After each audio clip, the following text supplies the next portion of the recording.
Maria Alondra Santos was no ordinary woman. Born and raised in a quiet fishing town in the Philippines, she grew up watching her mother struggle to feed 5 children on a widow's income. Her father had died young, and from age 13, Maria took it upon herself to work odd jobs, selling vegetables at dawn, tutoring after school, and cleaning the homes of wealthier families in the village. Through sweat and sheer will, she earned a scholarship to a university in Manila.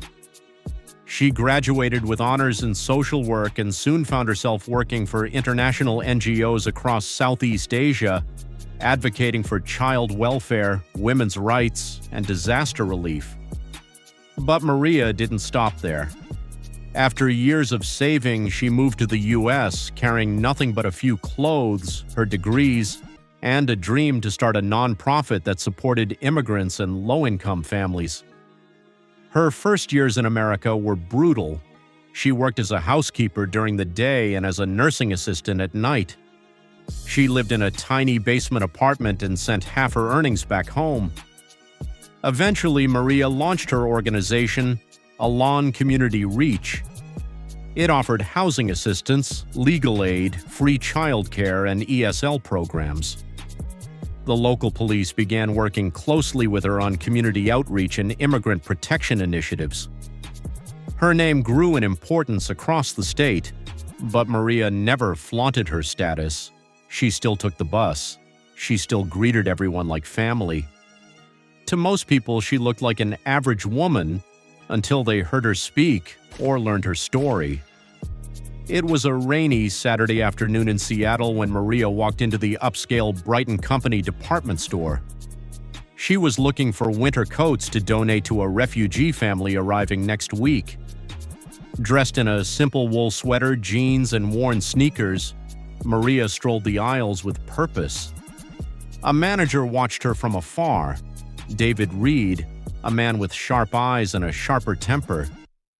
David had worked retail for 2 decades and had a history of profiling shoppers based on their appearance, though no one had ever officially challenged him. He noticed Maria walking back and forth between sections, occasionally looking at tags, checking her phone, and placing things back carefully. To him, that looked suspicious. He whispered to the young security guard, "Keep your eyes on her." Meanwhile, Maria found a perfect coat and a few kids' gloves. As she walked toward the counter, she noticed the security guard trailing her. Then, out of nowhere, David stepped in front of her. "Ma'am, I need you to stop." His tone was aggressive. The entire floor went quiet. Shoppers froze.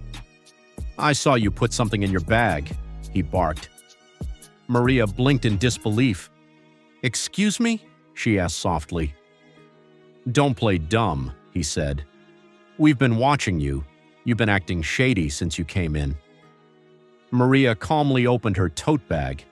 Inside were a reusable water bottle, a notebook, and a folder with paperwork for her nonprofit. "You can check," she said, her voice steady but shaking with humiliation. David grabbed her bag and dumped its contents on her display table. Gasps echoed. A mother shielded her children. One man began recording. David called security. Maria stood frozen as if time had stopped.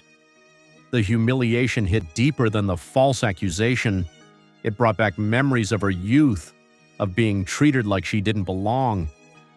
Security surrounded her, but then came a twist no one expected. 2 police officers entered the store, Officer Lee and Officer Danielle Michaels. They had been dispatched from a call placed by a customer who was uncomfortable with how Maria was being treated. As they entered and saw her, their expressions changed immediately. "Ms. Santos?" Officer Michaels said in shock. "Maria Santos?" Maria nodded. We know her," she added, turning to the store staff. "She's the founder of Alon Community Reach. She's trained our department in immigrant relations. She's a damn hero." David's face turned ghost white. The other customers slowly stepped back, watching the scene transform.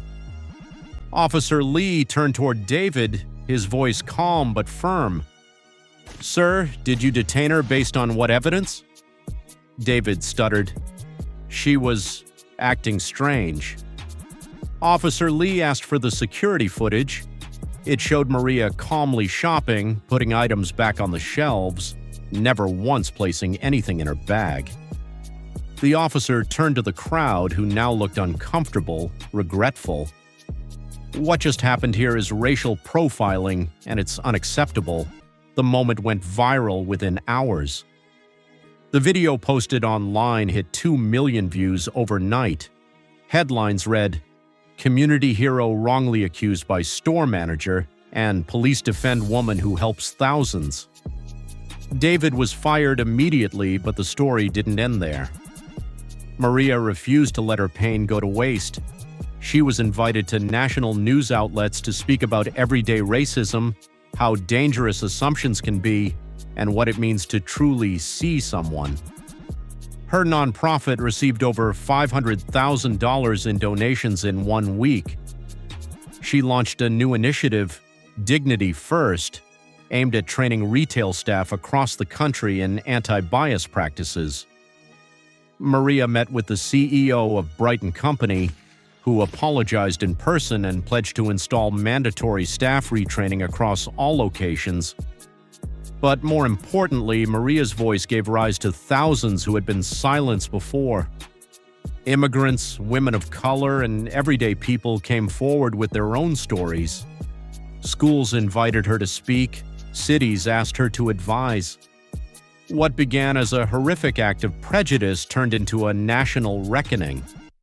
And Maria, the woman they once saw as just another customer, became a beacon of hope, a symbol of quiet, unshakable power.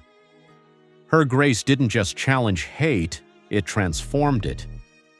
That night, Maria sat alone in her apartment, the city lights outside her window flickering against the glass. She was still processing what had happened. The public support had been overwhelming, but in the quiet hours, she couldn't shake the weight of humiliation she felt. It triggered memories from her early days in America, like when she was passed over for promotions despite doing triple the work, or when neighbors crossed the street when she walked by. She remembered one especially painful night 8 years ago when her car broke down in a wealthy neighborhood and someone called the cops just because she was sitting inside with the hazard lights on. That night, the officer who arrived looked at her papers 3 times before asking, "Are you here legally?" Maria had smiled, politely handed over her U.S. passport, and said nothing more. But the shame stuck. It was that moment that had inspired her to start Alon Community Reach. She had vowed that no one else should feel invisible in a place they called home. Now, after all these years, she realized how deeply that mission still mattered. As she scrolled through thousands of supportive messages, one stood out. It was from Officer Danielle Michaels. "You changed our department," it read. "Now it's time to change the country." The next few weeks became a whirlwind. Maria was invited to speak at rallies and universities. Her voice echoed through auditoriums packed with people who had once felt alone: immigrants, single mothers, students, war veterans. She used the attention not to condemn, but to educate. She reminded people that behind every accent was a story, behind every face was history. During one event, a woman stood up and spoke through tears. "Maria," she said, "10 years ago I was homeless with 2 babies. You gave me a motel room, food, and a job lead. I never got to thank you. You saved our lives." The crowd erupted in applause. Another time, a young man approached her backstage. "You helped my dad fight deportation," he said. "He's still here. Because of you, I got to graduate with him in the audience." Maria hugged him tight. Even news anchors began referring to her as America's unsung hero. Yet Maria stayed grounded. She kept volunteering at shelters, cooking hot meals, organizing donation drives. To her, the work was never about headlines. It was about dignity. She said it again and again. The opposite of racism isn't tolerance, it's recognition. While Maria rose into the public eye, David Reed's life took a different turn.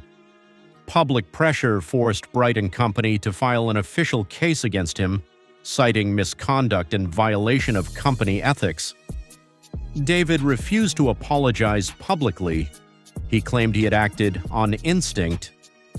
But the court wanted more than instinct. They wanted accountability. Maria, despite all she had endured, chose to testify not to punish, but to enlighten. Her testimony was calm, eloquent, and piercing. She described in vivid detail the moment her bag was emptied in public, the humiliation, the fear, and the strength it took to stand still. David sat in silence as the judge read statements from other employees, many of whom confessed that David had a pattern of profiling shoppers based on their race or how they dressed. One clerk admitted, "We were afraid to speak up before." But what he did to Ms. Santos finally broke the silence.